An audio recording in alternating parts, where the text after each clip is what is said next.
Traffic planning is important for a city because traffic shapes the city. And this was, I think, one of the most mistakes of the last century, that the engineers, colleagues and myself thought we can develop and organize traffic without taking care of the city. And the situation was for 10,000 years that the pedestrians have formed the city, because the transport system was the pedestrian system.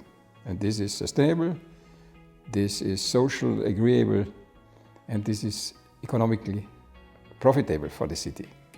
But when the car came in use and in mass use, we changed the basics of transport and urban planning, and we have built cities for cars instead of cities for people. This we have discovered during the last 40 years, and we have built the tools to repair existing cities and prevent the fundamental mistakes for new city parts and city quarters. In 1968, I was able to pedestrianize the city center in Vienna. This city center had to carry about 120,000 cars every day. Today, I would say there are only about 3,000–4,000 cars for delivery at the delivery period. But the rest of the time of the day, the city center has been given back to the people and given back to the city economy. It is one of the biggest concerning turnover shopping centers in Middle Europe, I think, and in Austria especially. But it has the best quality, I think, compared to all the other shopping centers which have been new built.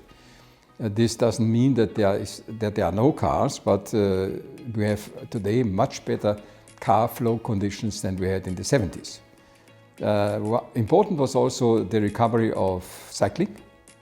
Vienna is today a good cycling city. In 1970, the city haven't thought that they will ever have cycling any time. But we have built about 1,200 kilometers of cycle path and cycleways.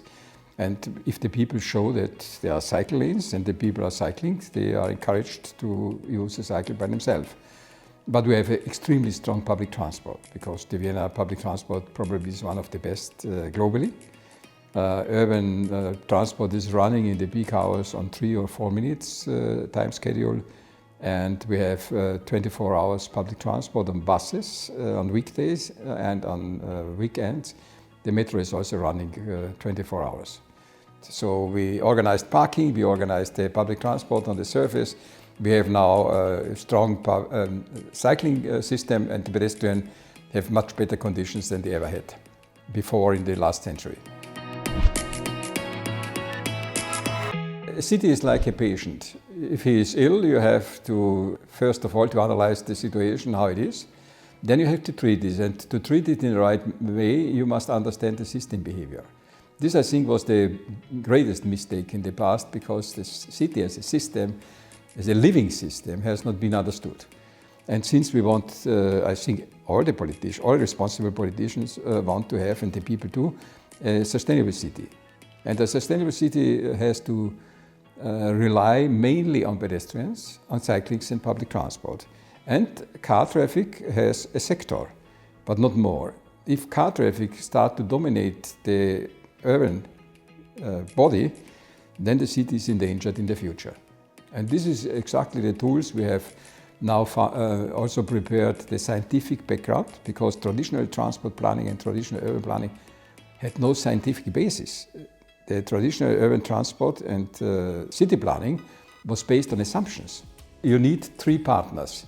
You need the politicians, you need the administration, and you need the experts. And if all of 3 are number 1, you get the number 1 solution.